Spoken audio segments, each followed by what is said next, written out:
Good afternoon class, कैसे हो भी सभी। ज्योग्राफी में हमने सबसे पहले भारत का भौगोलिक विभाजन किया था। भौगोलिक विभाजनकर्ता कौन है? भौगोलिक विभाजनकर्ता कौन है? Survey of India. Survey of India ने कितने भागों में बांटा था अपने पूरे भारत को? Survey of India. इसका मुख्यालय कहाँ पे है? देहरादून में। और इसकी स्थापना कब हुई थी? इसकी स्थापना कब होती है? मुख्यालय कहाँ पे इसका? देहरादून। और इसकी स्थापना कब होती है? 1767 में। इन्होंने क्या किया? पूरे भारत को 4 भागों में बांटा। कौन से 4 भाग हैं? इसका काम क्या है सर्वे ऑफ इंडिया का? ये भारत के भौगोलिक नक्शे तैयार करती है। बहुत बार एग्जाम में पूछा गया कि भारत के भौगोलिक नक्शे कौन तैयार करता है? Survey of India. अगर हिंदी में आएगा तो सर्वेक्षण विभाग क्या करता है? भारत के भौगोलिक नक्शे तैयार करता है। और ये 4 भागों में बांटता है। कौन से 4 भाग हैं? हिमालय, हिमालय के बाद में मैदान, फिर आएगा द्वीप, और फिर आता है प्रायद्वीप। ये 4 भाग हैं। 4 भागों को हमने 2 भाग भाई बिल्कुल अच्छे से देखी हैं, गहराई से देखी हैं। इनमें कोई भी किसी भी प्रकार की कमी नहीं है। कौन से 2 भाग हैं? एक तो हिमालय और उसके बाद में द्वीप। हिमालय के बाद में द्वीप ही क्यों पड़े? उसके पीछे का क्या कारण था? उसके पीछे का क्या कारण था कि हमने हिमालय के बाद में द्वीप ही पड़े? हिमालय की लोकेशन कहाँ पे है? हिमालय की लोकेशन कहाँ पर है? उत्तर भारत में है। ये हमें यहाँ पर मिलता है। कुछ इस प्रकार से था। 4 भाग थे, ट्रांस, महान, मध्य और शिवालिक। और कुछ इस जगह भी क्या है? पहाड़ियाँ बनी हुई हैं। फिर प्रायद्वीप, आज इसका जिक्र करेंगे। उसके बाद जो द्वीप थे, द्वीप पड़ने का कारण क्या था कि यहाँ पर एक पर्वत श्रृंखला आती है अराकोनयम, जो क्या काम करती है कि भारत और म्यांमार के मध्य में प्राकृतिक सीमा बनाती है। और जो अंडमान निकोबार के जो द्वीप हैं, ये किसके अवशेष माने जाते हैं? इसी अराकोनयम पर्वत श्रृंखला के अवशेष माने जाते हैं। जबकि अरब सागर वाले जो द्वीप थे, ये किससे बने हुए हैं? ये प्रवाल भित्ति से बने हुए हैं, जो कि समुद्री जीवों द्वारा छोड़े गए कैल्शियम कार्बोनेट हैं। तो उसके साथ में लगते हुए हमने मुख्य भूमि के साथ में लगते हुए भी द्वीप बहुत अच्छे से देख लिए थे। द्वीप की डेफिनेशन क्या होती है कि भूमि का वह भाग जो चारों ओर से जल से घिरा हुआ हो। तो अब हमारे पास में 3rd में हम पढ़ेंगे प्रायद्वीप। क्या पढ़ेंगे? प्रायद्वीप। और प्रायद्वीप की डेफिनेशन क्या होती है? प्रायद्वीप की डेफिनेशन क्या होती है? भूमि का वह भाग जो 3 ओर से जल से घिरा हो, उसको हम क्या कहते हैं? प्रायद्वीप। और ये अपना प्रायद्वीप यहाँ से जब हम देखेंगे कहाँ से कहाँ तक आता है, ये आधा गुजरात से स्टार्ट होता है। जो जलीय सीमा बनाते हैं वो क्या है? प्रायद्वीप ही है। कितने राज्य बना रही हैं जलीय सीमा? 9 राज्य बनाते हैं। गुजरात आता है, महाराष्ट्र आता है, उसके बाद में गोवा, कर्नाटक, केरल, तमिलनाडु, आंध्र प्रदेश, उड़ीसा और वेस्ट बंगाल। क्या यही है ना? यही भाग है कि भारत का प्रायद्वीप है। यही है, यानी कि भारत का प्रायद्वीप जो 3 ओर से जल से घिरा हो, उसको हम क्या कहते हैं? प्रायद्वीप कहते हैं। और ये प्रायद्वीप है। इस प्रायद्वीप की डेफिनेशन क्या होती है? अभी ये प्रायद्वीप, ये अपना प्रायद्वीप कभी आज से लाखों करोड़ों अरबों साल पहले दक्षिण अफ्रीका से जुड़ा हुआ था। जब हमने देखा था कि हिमालय की उत्पत्ति कैसे हो रही है, तो ये क्या है? भी प्राचीन काल में तो गोंडवाना भूभाग का हिस्सा हुआ करता था, लेकिन वर्तमान में कहाँ पर आ चुका है? ये अंगारा लैंड का हिस्सा आ चुका है। और उसके बाद में यहाँ पर कौन सा सागर हुआ करता था? 33 सागर हुआ करता था। और अब ये क्या है? भी बिल्कुल स्थिर है। इसमें भूकंप हमें बहुत ही नाम मात्र देखने को मिलते हैं। लेकिन हिमालय क्षेत्र में क्या है? भी भूकंप ज़्यादा देखने को मिलते हैं। कारण क्या आता है कि ये प्लेटों का विवर्तनांक उत्तर दिशा की ओर हो रहा है। यही कारण है कि यहाँ पर भूकंप ज़्यादातर आते रहते हैं। लेकिन प्रायद्वीप भारत में क्या है? भी कम आएंगे। क्यों? ये भी अपने हिसाब से अब सेट हो चुका है। लेकिन एक बार लातूर जिला है महाराष्ट्र में, वहाँ पर भूकंप आया था भाई। उसका रीज़न जानने के लिए वैज्ञानिकों ने बहुत अच्छी कोशिश की और उन्होंने बताया कि यहाँ से ये प्लेट है भी चलती जा रही है, ये कहाँ से कहाँ तक आ गई। ऑस्ट्रेलिया अफ्रीका के पास में था, कितनी दूर चला गया। एक प्लेट उत्तर की ओर आकर अफ्रीका से यूरेशियन प्लेट से टकरा गई थी। उत्तर अमेरिका, दक्षिण अमेरिका भी एक पृथ्वी से पेंजिया से अलग हुए हैं। तो उन्होंने ये बताया, जो लातूर जिले में भूकंप आया है उसके पीछे का कारण क्या था कि ये जो अपनी पृथ्वी है ये धीरे धीरे यहाँ से दो भागों में अलग अलग हो रही है। ये ऊपर का भाग अलग हो जाएगा और ये नीचे का भाग अलग हो जाएगा, लेकिन इसकी हमें ज़्यादा टेंशन लेने की ज़रूरत नहीं है, क्योंकि ये लाखों करोड़ों वर्षों के बाद की बात है। लेकिन अपना काम कहाँ तक है? अपना काम मुख्य मकसद है 2062 का धूमकेतु देखना। ये देख लियो, जिंदगी सफल है, ठीक ठाक आंखन बचा के रख लियो फोन, और इतने तक ही अपनो काम है। बाकी टेंशन आग लांगी। अभी ये पृथ्वी कहीं जाए कहीं ना जाए, कोई लेना देना नहीं है इससे। तो अब क्या है भाई? प्रायद्वीप। प्रायद्वीप की डेफिनेशन, भूमि का वह भाग जो 3 ओर से जल से घिरा हो। और इस भाग में क्या क्या चीजें देखने को मिलेगी उसको भी देखते हैं भाई। तो सबसे पहले आप भाई हेडिंग डालिए और इसके बारे में लिखिए भी क्या चीजें बता रहा है भाई प्रायद्वीप। प्रायद्वीप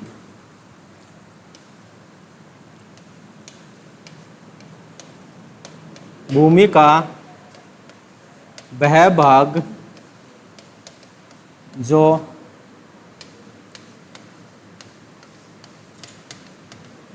तीन ओर से जल से घिरा हो।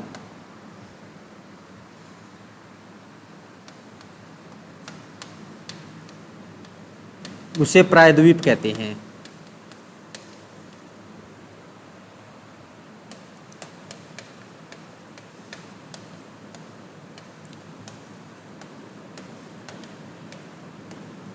भारतीय प्रायद्वीप प्राचीन काल में गोंडवाना भूभाग का हिस्सा हुआ करता था, लेकिन वर्तमान में अंगारा लैंड का हिस्सा। ये बातें कथन में पूछी गई थी भाई।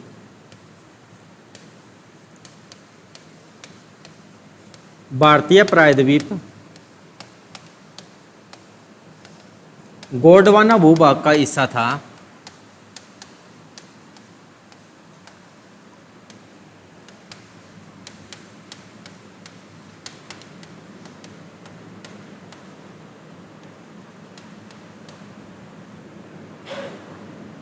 उसके बाद ये कौन सी दिशा में सरका? उत्तर दिशा की ओर खिसकने के बाद में यूरेशियन प्लेट से टकराया और अंगारा लैंड का हिस्सा बन चुका है। उसके बाद उत्तर दिशा की ओर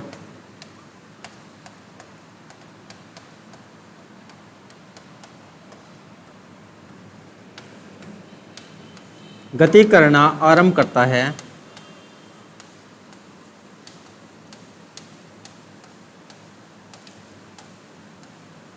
और यूरेशियन प्लेट से टकराता है।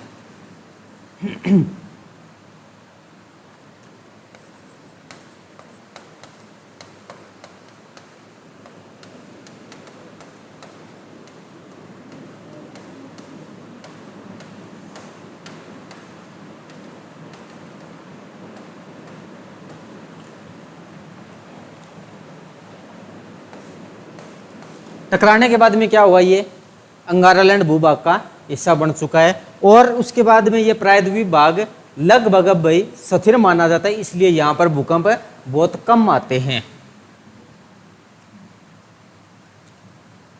यह भाग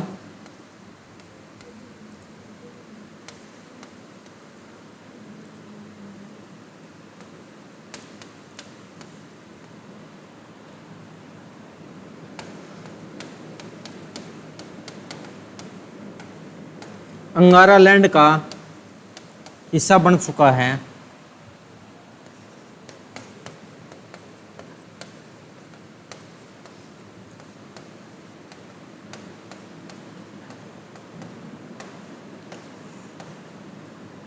प्रायद्वीप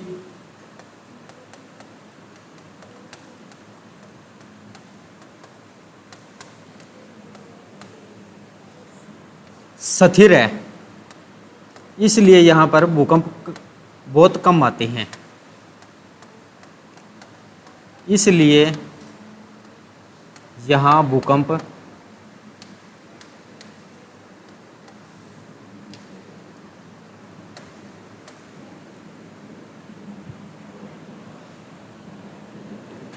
बहुत कम आते हैं।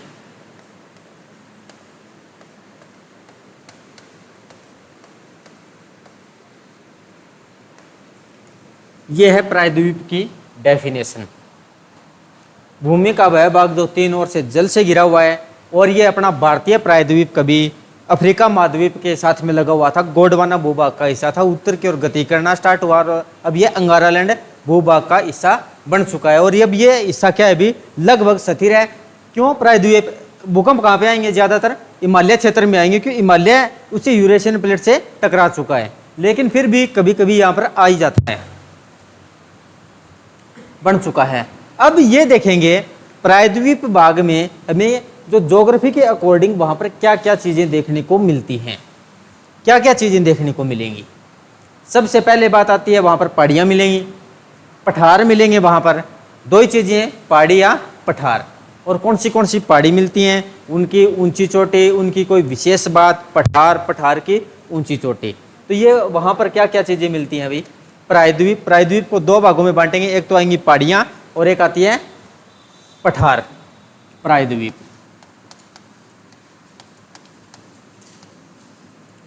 सबसे पहले आएगी पर्वत श्रृंखलाएं, पहाड़ियाँ नहीं भी, पर्वत श्रृंखलाएं।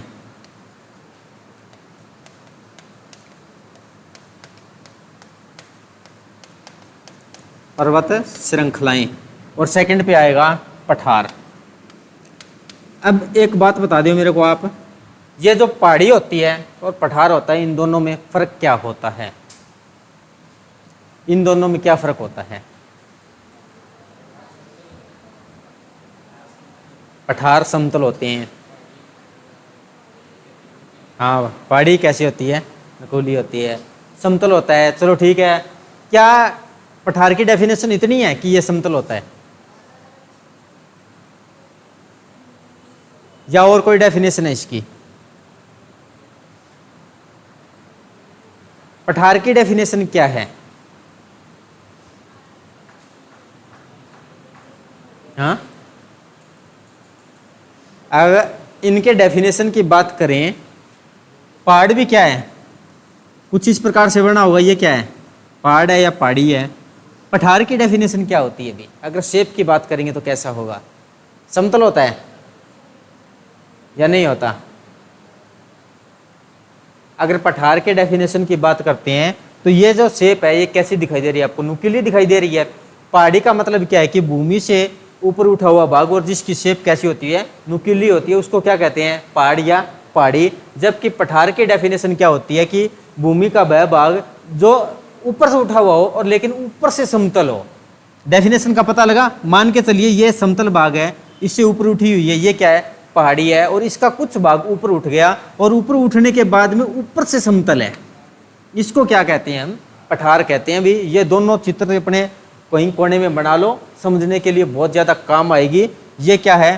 पहाड़ है, पहाड़ी है, या ये क्या है? पठार। पठार की डेफिनेशन क्या है कि भूमि से ऊपर उठा हुआ भाग और ऊपर से समतल हो। यही डेफिनेशन है दोनों की। बातें आई समझ में? पहाड़ और पठार में क्या फर्क है? ये दोनों चीज हमें कहां पर मिलती हैं? प्रायद्वीप भाग में मिलेंगी। कहां कहां पर कौन सी मिलती हैं? जो पर्वत श्रृंखलाएं हैं इनका जिक्र करेंगे तो आपने एक पर्वत श्रृंखला का नाम सुना होगा, अरावली। अरावली का नाम सुना है? सुना है। ये कहां पर है इसका विस्तार? ज्यादातर पहले नंबर पे आएगी अरावली। अरावली के बाद सेकंड नंबर पे आता है सौराष्ट्र। सौराष्ट्र, ये सौराष्ट्र कहां पे अभी? सौराष्ट्र। उसके बाद थर्ड नंबर पे आएगा विंध्या। फोर्थ पे आता है सतपुड़ा। ये पहाड़ियां देखी होगी, मिले होंगे आप कहीं ना कहीं इनसे। पांचवें नंबर पे आता है पश्चिमी घाट।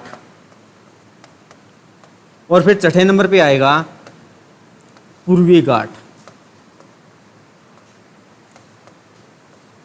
इनको देखेंगे कहां पर है अभी? कितनी है? 6। अरावली, सौराष्ट्र, विंध्या, सतपुड़ा, पश्चिमी घाट और पूर्वी घाट। अब इसी में जो पठार हैं, पठार भी तो अलग अलग नाम से जाने जाते हैं। आपने एक नाम सुना होगा, मालवा का पठार। सुना है? मालवा का पठार कहाँ पर है ये मालवा का पठार? गुजरात में है। पहले नंबर पे आएगा मालवा का पठार। सेकंड पे आता है दक्कन का पठार, आपने सुना है, दक्कन का पठार। थर्ड पे आता है दंडकारण्य का पठार, दंडकारण्य का पठार। फोर्थ पे आएगा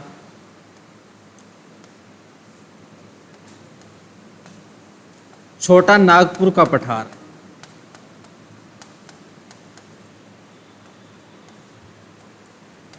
छोटा नागपुर का पठार।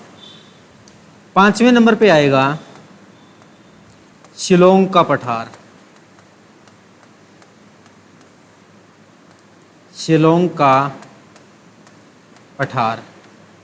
छठे नंबर पे आता है एक पठार, बहुत इंपॉर्टेंट है, कार्बी एंगलोंग, कार्बी एंगलोंग का पठार, एंगलोंग का पठार। जब हिमालय पढ़ा था हमने, जो शिलोंग की पहाड़ियाँ थी, गारो, खासी और जयंतियाँ, तब हमने उसमें एक विशेष तौर से नोट किया था कि ये जो शिलोंग की पहाड़ियाँ हैं ये हिमालय का हिस्सा न होकर प्रायद्वीपीय भाग का हिस्सा है। याद आई कुछ बातें?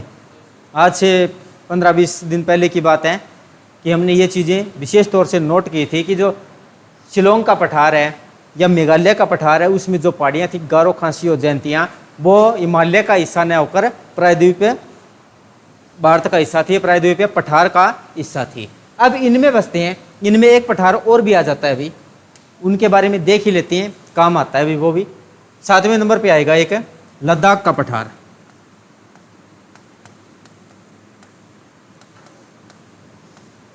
लद्दाख का पठार, ये चीजें। अब यहां से जो जो प्रश्न पूछे गए हैं ना, उनके बारे में चर्चा कर ही लेते हैं भाई। सबसे पहले इनके बारे में तो देखेंगे, सौराष्ट्र के बारे में पूछा गया है, इसकी डेफिनेशन बाद में देख लेंगे। जो वन लाइनर प्रश्न बनते हैं उनमें से प्रश्न तो ये पूछा जाता है, इनमें सबसे बड़ा पठार, छोटा पठार और ऊंचा पठार, यही बात आ रही है। तो सबसे बड़ा पठार कौन सा होगा भाई? सबसे बड़ा पठार ये आता है दक्कन का पठार, ये दिख रहा है भाई आपको, सबसे बड़ा।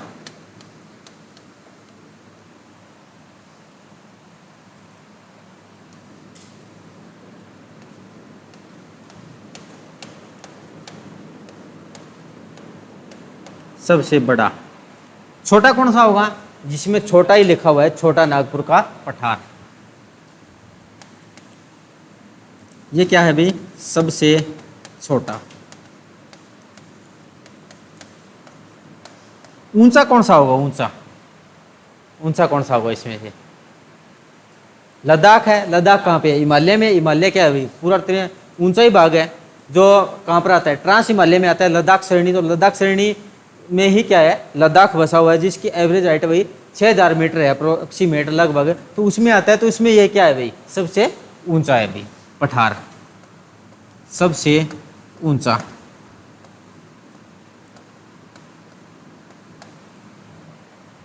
लद्दाख का पठार। अब ये बातें आपने नोट कर ली। नोट करना प्राथमिकता नहीं है। ज्योग्राफी क्या है भाई? 80% चीज़ें तो देखने की है और 20% याद करने की है। तो अब इन चीज़ों को भाई हम मैप में देखेंगे कहाँ पर आता है, और आप लोगों को बनाना पड़ेगा। मैं बताऊंगा ये कहाँ कहाँ पर आ रहे हैं, इनकी लोकेशन के अकॉर्डिंग बनाऊंगा, साथ साथ में आप बना लेना भाई। और बनाना कहाँ पे है? प्रायद्वीपीय भाग में ही बनाना है। प्रायद्वीप कहाँ से चलता है? गुजरात से चलेगा, कुछ इस प्रकार से यही भाग आ जाता है अपना। इसको थोड़ा छोटा करते हैं भाई।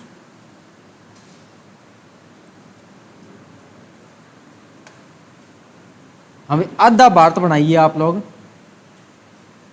यहां पर इन चीजों को अच्छे से दर्शाना है अपने को। कुछ इस प्रकार से।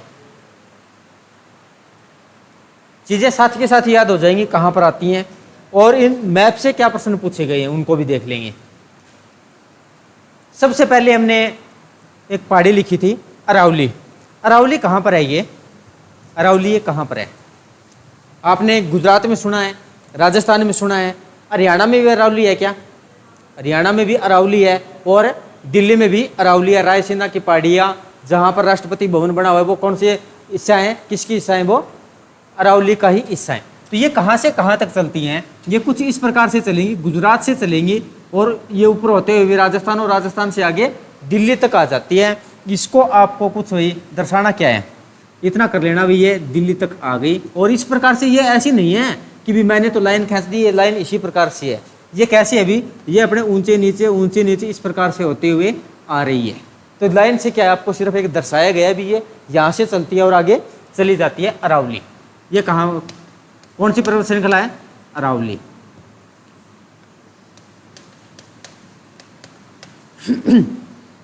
अरावली के बाद हमने देखा था सौराष्ट्र। सौराष्ट्र कहाँ पे है? सौराष्ट्र आपने गुजरात में देखा है, बहुत बार इसका जिक्र भी किया हुआ। सौराष्ट्र कहाँ पे है? लेकिन सौराष्ट्र क्या है? कोई प्रॉपर जगह है? जैसे फतेहाबाद है, सिरसा है, ये तो प्रॉपर जगह है। अभी आप जाना चाहो तो वहाँ पर जा सकते हो। सौराष्ट्र क्या है? प्रॉपर जगह है या नहीं है?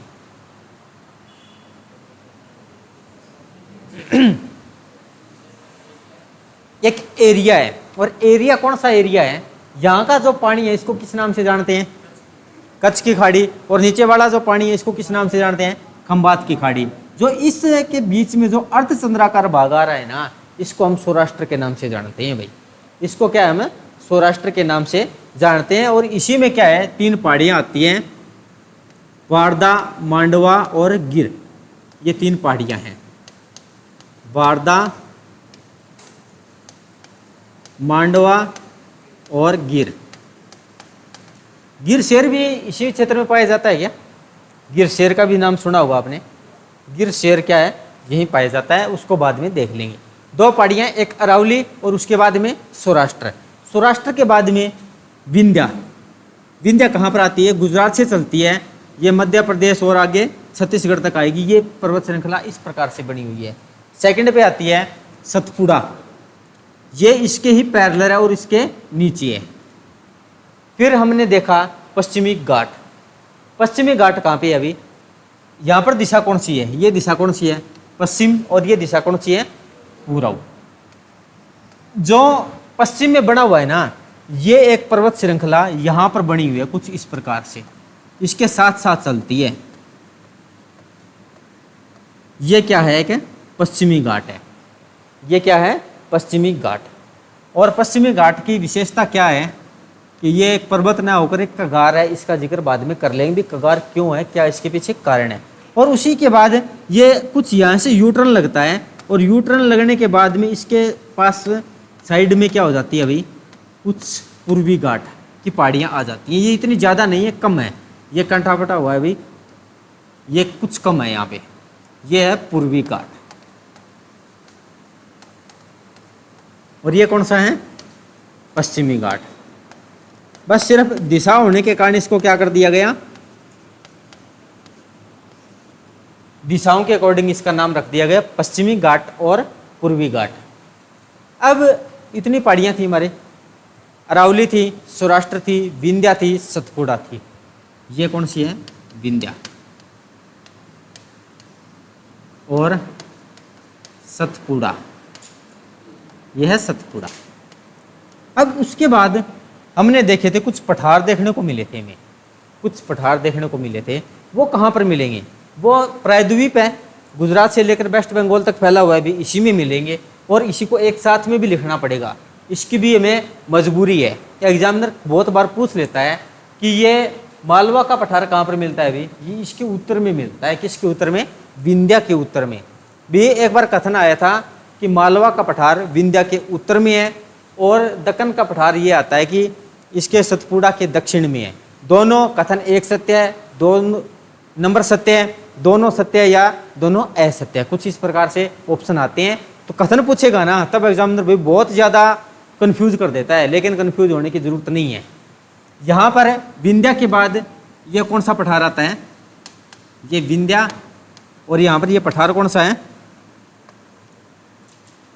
मालवा का पठार, मालवा का पठार। इसी के नीचे एक त्रिभुजाकार सा बनता है दक्कन का पठार, दक्कन का पठार, और इसी के साइड में आ जाता है दंडकारण्य का पठार। एक्चुअली में क्या है, जो दक्कन का पठार है और दंडकारण्य का पठार है, ये दोनों एक ही जगह पर बने हुए थे, लेकिन इनको भी बीच में इनके नाम अलग कर दिए और कुछ भी नहीं है। लेकिन नाम अलग कर दिए तो भाई कर दिए, इनकी क्या है भाई, जगह के नाम अलग कर दिए। एग्जामिनर एग्जाम नाम चेंज से भी बहुत बार प्रश्न पूछता है।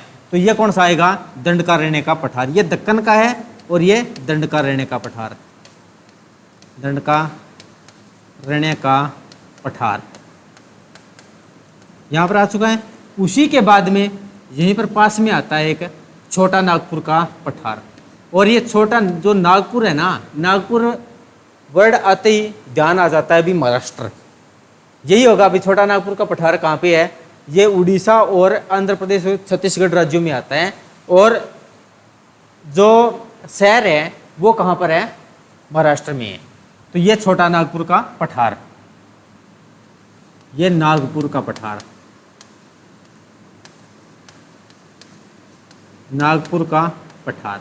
एक पठार और बचता है शिलोंग का पठार और कार्बी एंगलोक का पठार, दोनों है ये इसी में है भाई, जो एक ही पठार बना हुआ था और इनके नाम अलग कर दिए गए, चीज एक ही है अभी। कौन सा आएगा, शिलोंग का पठार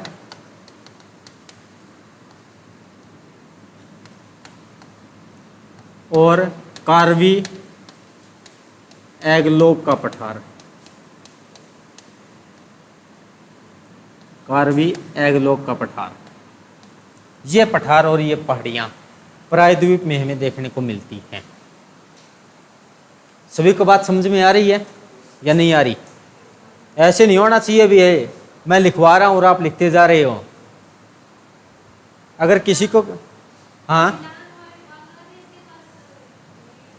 हाँ, ये बांग्लादेश के पास में है, इसके नीचे क्या है, बांग्लादेश आ जाता है। शिलोंग कहाँ पे है, मेघालय की राजधानी है शिलोंग, तो ये भारत में ही है और बांग्लादेश की सीमा पर है शिलोंग, ये पहाड़ियाँ।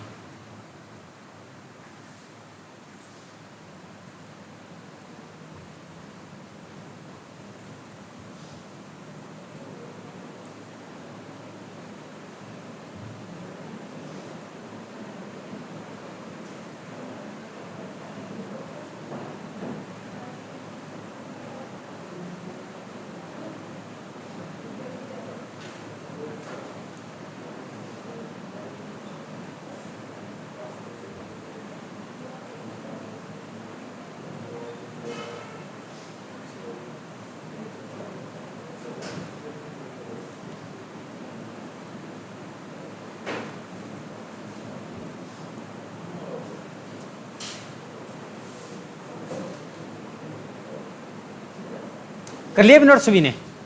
यहाँ से बात समझिए आप लोग। सबसे पहले है ये अपना प्रायद्वीप है, और प्रायद्वीप के बारे में जब शुरुआत की थी हमने, अरावली लिखा था, तो अरावली के बारे में जब देखते हैं तो ये कौन सी दिशा में स्थित है, अरावली कौन सी दिशा में स्थित है, और ये अपना प्रायद्वीप है। प्रायद्वीप यानी कि इसी यहाँ से लेकर यहाँ तक, तो ये प्रायद्वीप के कौन से भाग हिस्से में स्थित है, प्रश्न यहीं से स्टार्ट हो जाता है भाई। हाँ जी, यहाँ पर दिशा कौन सी है, पश्चिम है, ऊपर कौन सी है, उत्तर है, नीचे कौन सी है, दक्षिण है। ये दिशा कौन सी आएगी, उत्तर आएगी, नीचे दक्षिण है और वो पूर्व है। तो ये कौन सी दिशा में स्थित है प्रायद्वीप भाग की, ये एक तो पश्चिम में आ चुकी है, और प्रायद्वीप स्टार्ट कहाँ से हो रहा है, यहीं से स्टार्ट हो रहा है, तो ये इसके उत्तर में भी स्थित है। और इसका विस्तार कहाँ से कहाँ तक देखने को मिलता है, ये गुजरात के पालमपुर से चलती है और दिल्ली में तक फैली हुई है, दिल्ली रिज तक, यानी कि दिल्ली तक फैली हुई है। गुजरात के पालमपुर से स्टार्ट होती है और इसकी लंबाई की बात करते हैं तो ये कितनी लंबाई आती है इसकी 800 किलोमीटर आती है लंबाई। तो हेडिंग डालिए अरावली। और अरावली की विशेष बात और भी है, विश्व का सबसे प्राचीन पर्वत है।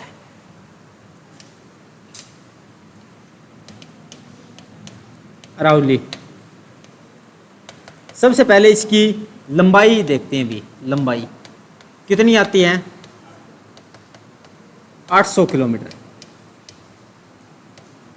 फिर इसका विस्तार कहां से कहां तक देखने को मिलता है, गुजरात के पालमपुर से स्टार्ट होती है और दिल्ली तक इसका विस्तार देखने को मिलता है। और जगह कहां पर आती है, मजनू का टीला। विस्तार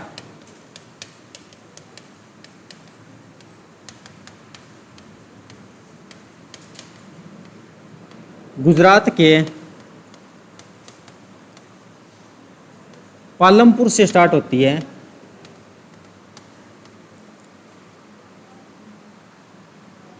पालमपुर से दिल्ली के मजनू के टीले तक।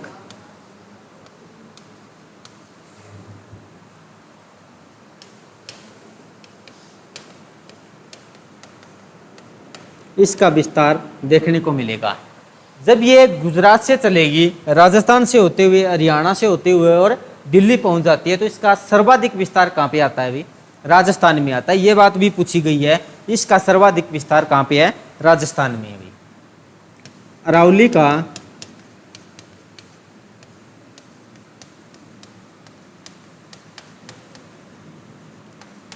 सर्वाधिक विस्तार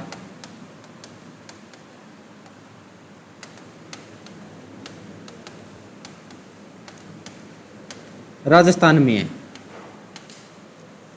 राजस्थान में से जरगा की पहाड़ियां और दिल्ली में से दिल्ली रिज के नाम से जाना जाता है। राजस्थान में इसे जरगा की पहाड़ियां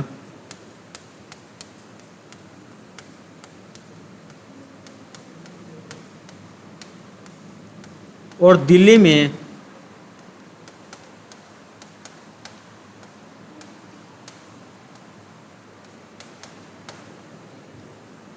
दिल्ली रिज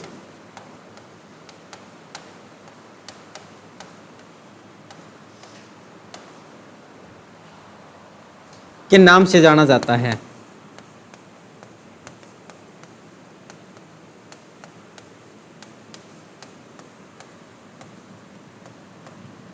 इसकी हाईएस्ट पीक कौन सी आती है अभी, इसकी हाईएस्ट पीक सबसे ऊंची चोटी गुरु शिखर है। और गुरु शिखर की हाइट कितनी है, गुरु शिखर की हाइट कितनी हाइट आती है, 1722।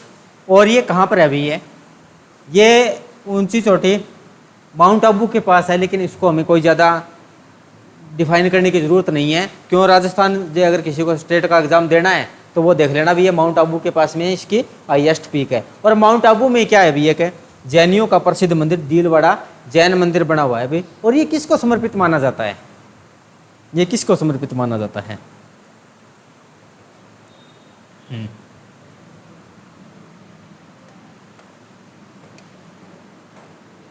क्या होगा भाई, हाईएस्ट पीक। छोटी है, शॉर्ट फॉर्म है, हिमाचल प्रदेश मत समझ लेना इसे। हाईएस्ट पीक क्या है, गुरु शिखर, गुरु शिखर। हाइट की बात करेंगे तो 1722 मीटर, बहुत बार एग्जाम में पूछी गई है भाई। माउंट आबू में जैनियों का प्रसिद्ध मंदिर दीलवाड़ा जैन मंदिर बना हुआ है, इसी पहाड़ी पर है भाई। माउंट आबू में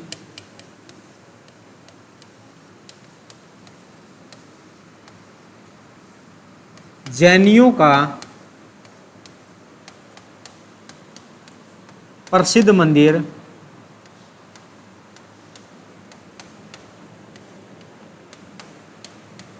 दीलवाड़ा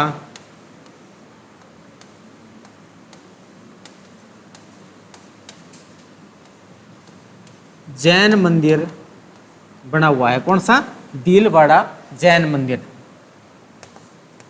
बना हुआ है। और ये पर्वत है, ये कैसा पर्वत है भाई? पर्वत के 3 टाइप पढ़े थे हमने, कौन से थे? वलित था, ब्लॉक था, अपशिष्ट था। हाँ, ये कौन सा पर्वत है? कौन सा है? पहले ये वलित हुआ करता था, लेकिन विश्व का सबसे प्राचीन पर्वत होने के कारण अब ये क्या हो चुका है? अपशिष्ट पर्वत का रूप धारण कर लिया है। और ये प्राचीन है भाई, कितना प्राचीन है ये? प्राचीन भी होगा। हाँ, अरावली विश्व का सबसे प्राचीन वलित पर्वत है। अरावली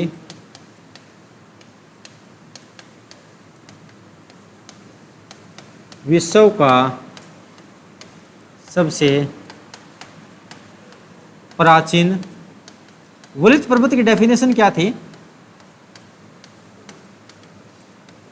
हाँ जी, वलित पर्वत की डेफिनेशन क्या थी? वलित पर्वत की डेफिनेशन क्या थी? वलित पर्वत है जो, अगर पुराने की बात करें भाई, प्राचीन है, कितना पुराना है? साल, 2 साल, 100 साल, 200 साल, हाँ, कितना है ये 570 मिलियन से लेकर 600 मिलियन वर्ष पुराना है।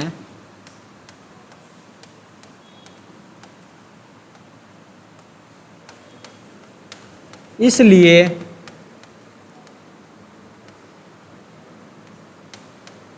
इस प्रकार, इसलिए नहीं भाई, इस प्रकार करिए, इस प्रकार अरावली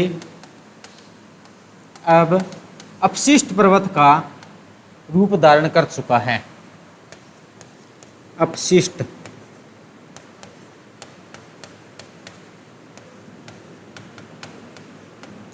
पर्वत का रूप धारण कर चुका है।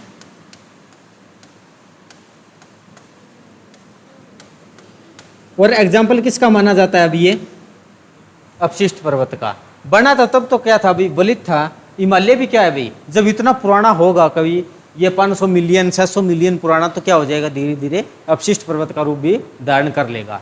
लेकिन ये तो भाई बहुत भविष्य की बात है, इतना आगे हमें जाना भी नहीं है।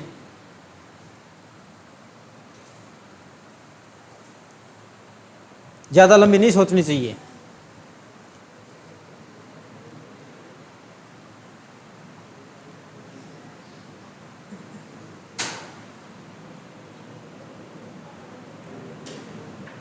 कर लिया नोट सभी ने? क्या है अरावली? अरावली प्रायद्वीपीय भारत के उत्तर और पश्चिमी भाग में इसका विस्तार है। कहाँ से कहाँ तक है? गुजरात के पालमपुर से चलती है और दिल्ली रिज तक ये जानी जाती है। सबसे सर्वाधिक विस्तार कहाँ पर है इसका? गुजरात में है। और उसके बाद इसे राजस्थान में सर्वाधिक विस्तार कहाँ पे है इसका? राजस्थान में। राजस्थान में इसे दरगाह की पहाड़ियाँ और दिल्ली में दिल्ली रिज के नाम से जाना जाता है। सबसे ऊंची चोटी कौन सी है इसकी? गुरु शिखर है, जिसकी हाइट 1722 मीटर है। और यहीं पर क्या है अभी? जैनियों का प्रसिद्ध मंदिर माउंट आबू में दिलवाड़ा जैन मंदिर बना हुआ है। और ये विश्व का सबसे प्राचीन वलित पर्वत है। कितना प्राचीन है ये? 570 मिलियन से लेकर 600 मिलियन वर्ष तक, जो अब अपशिष्ट पर्वत का रूप धारण कर चुका है। बिल्कुल आसान सी बात है, कोई ज़्यादा बड़ी बात नहीं है। अभी नेक्स्ट टाइप पढ़ेंगे तो क्या होगा भाई? सौराष्ट्र। सौराष्ट्र कहाँ पर देखने को मिलेगा अपने को? एक अलग से मैप बनाना छोटा मोटा। सौराष्ट्र,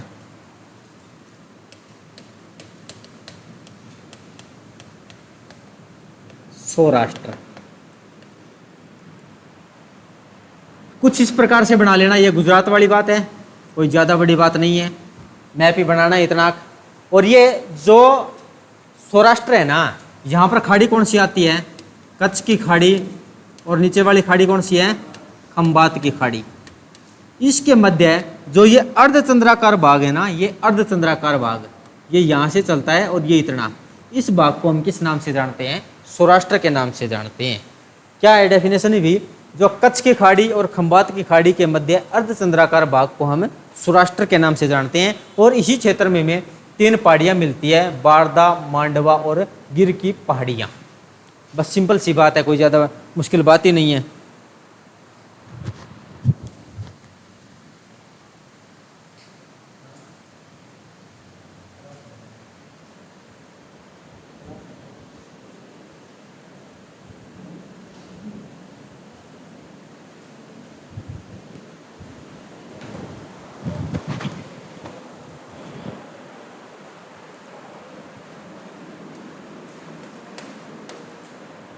क्या होगा भाई, कच्छ की खाड़ी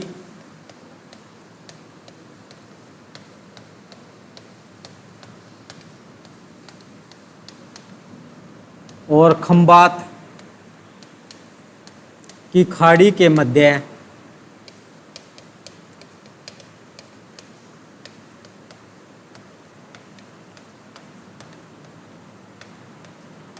अर्धचंद्राकार भाग को सौराष्ट्र कहते हैं। और एग्जाम में यही बात पूछ ली गई थी भाई, को सौराष्ट्र कहते हैं। ये बात आई थी, कथन था, ये कथन सत्य है असत्य है, दो कथन आएंगे। कोई भी एग्जाम में आएगा तो दो कथन आएंगे भी, इस भाग को ये कहते हैं भी कथन सत्य है या असत्य है।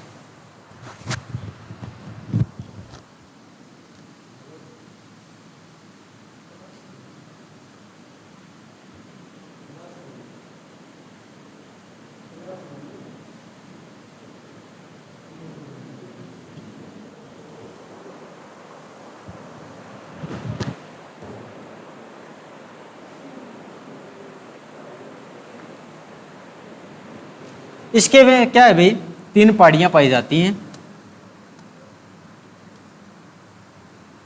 सौराष्ट्र में।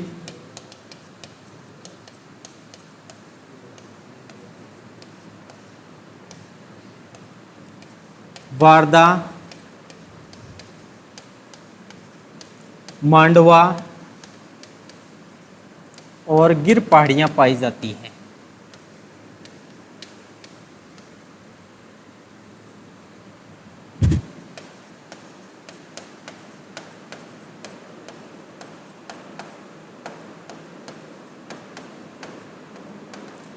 और गिर में क्या है भाई, गिर शेर पाया जाता है। और ये गिर शेर आया कहां से था, गिर शेर आया कहां से था ये,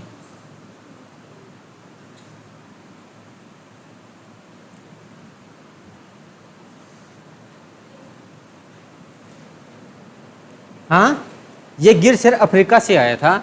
और ये अभी हाल फिलहाल में कहां पर पाया जाता है अभी, एशिया में गिर शेर केवल गिर पहाड़ियों में ही पाया जाता है।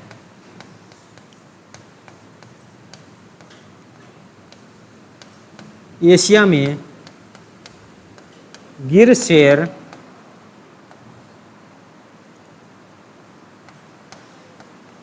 गुजरात की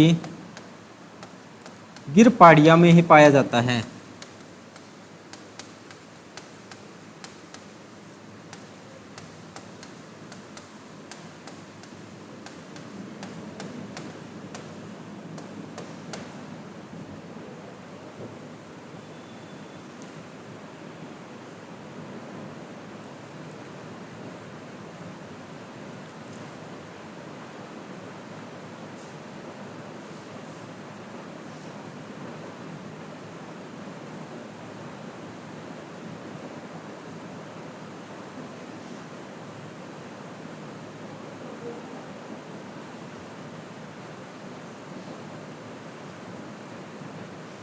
कर लिया नोट सभी ने।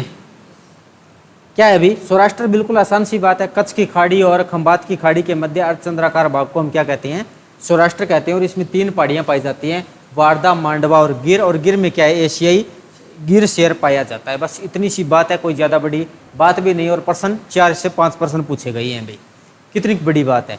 नेक्स्ट में एक पहाड़ी और करेंगे, कौन सी आएगी, विंध्या। विंध्या कहाँ पर है अभी, विंध्या की जब हम लोकेशन की बात करते हैं, इसको मैप से दोबारा से देखता, ये कहाँ पर है, ये यहाँ पर है विंध्या। और विंध्या के उत्तर में क्या स्थित है, मालवा का पठार। अगर इसके डेफिनेशन की हम बात करें कि ये मालवा के दक्षिण में स्थित है, कह सकते हैं हम आसानी से, कोई ज़्यादा बड़ी बात नहीं है। तो ये विंध्या क्या है भी, मालवा के दक्षिण में स्थित है। और इसमें ये जब चल रही है ना यहाँ से, ये क्या एक पर्वत श्रृंखला है, अलग अलग भागों में इसके अलग अलग नाम भी जाने जाएंगे। कौन से आते हैं? विंध्या, वारनर और कैमूर की पहाड़ियाँ। कैमूर की पहाड़ियाँ भी आपने नाम सुना होगा, कहीं आया हुआ जिक्र कैमूर की पहाड़ियाँ। ये क्या है अभी? कुछ इस प्रकार से ये पर्वत श्रृंखला चल रही है विंध्या, लेकिन अलग अलग जगह पर भी इसके अलग अलग नाम भी तो आएंगे। जैसे काराकोरम थे, काराकोरम में क्या थे भी? के कितने आते हैं भी? 64-65 के आते हैं। तो क्या है भी? काराकोरम में अलग अलग जगह पर अलग अलग नाम है। तो हेडिंग डालिए विंध्या। और विंध्या कहाँ पर है? ये मालवा पठार के दक्षिण में स्थित है। और ये कौन सा पर्वत है?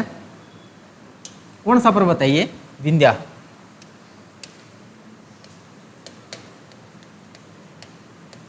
विंध्या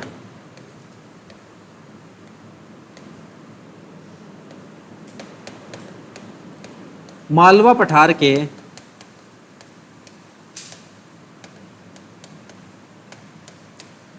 दक्षिण में स्थित है।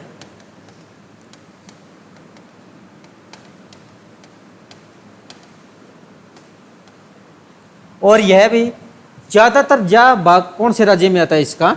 मध्य प्रदेश में आता है। यह पूरी तरह से ही मध्य प्रदेश में विस्तृत है, फैली हुई है विंध्या।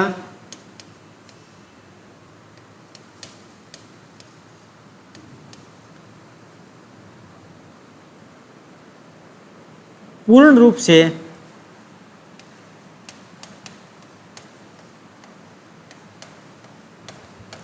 मध्य प्रदेश में ही विस्तृत है।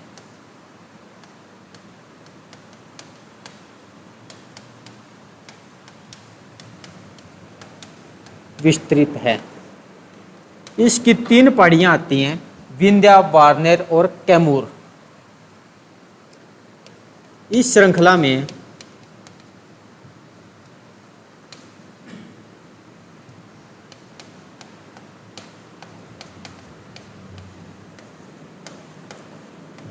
तीन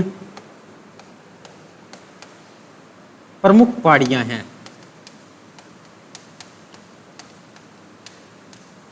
एक तो विंध्या ही आएगी, विंध्या, बारनेर और कैमूर की पहाड़ी।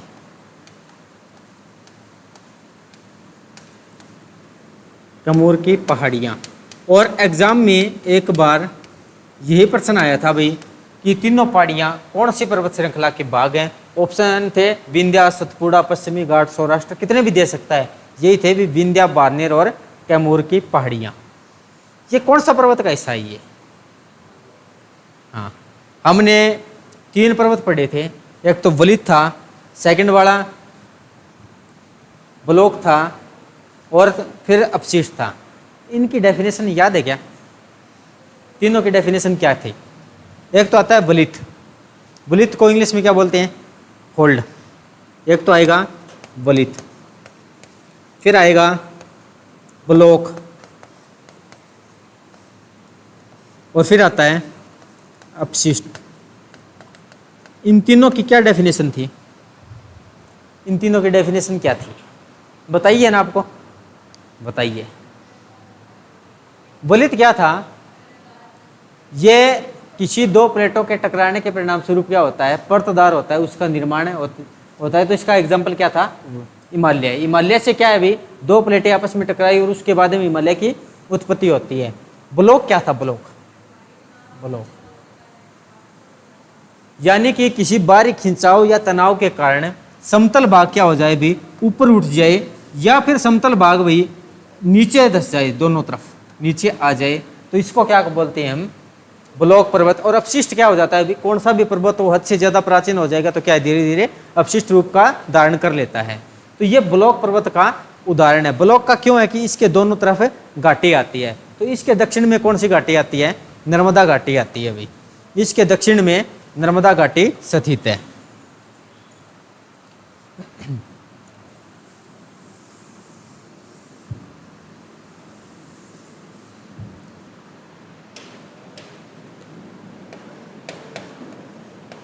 विंध्या के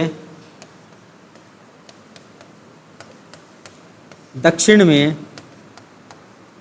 नर्मदा वरंस घाटी स्थित है। और वरंस घाटी के दक्षिण में क्या है भाई? सतपुड़ा की पहाड़ियां हैं।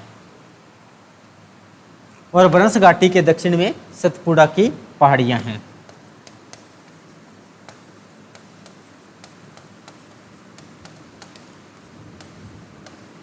वरंस घाटी के दक्षिण में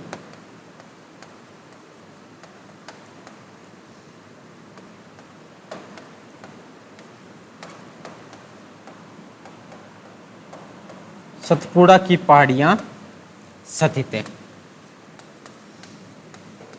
ये आती है भी विंध्या। और विंध्या की 3 पहाड़ियां याद रख लेना। कौन सी आती हैं? विंध्या, बार्नेर और कैमूर की पहाड़ियां। मुख्य रूप से तो यही है, बाकी ये दिशाओं से है भी। दिशाओं से आपको पता होना चाहिए भी कौन से उत्तर में है, कौन से दक्षिण में, क्या से क्या हो रहा है। एक और पढ़े या काफी आज के लिए? या सतपुड़ा और पढ़ दे? सतपुड़ा और कर लेते हैं अभी, ज्यादा नहीं है, बस एक स्लाइड में सतपुड़ा कंप्लीट है, कोई ज्यादा नहीं है। बहुत हो गया।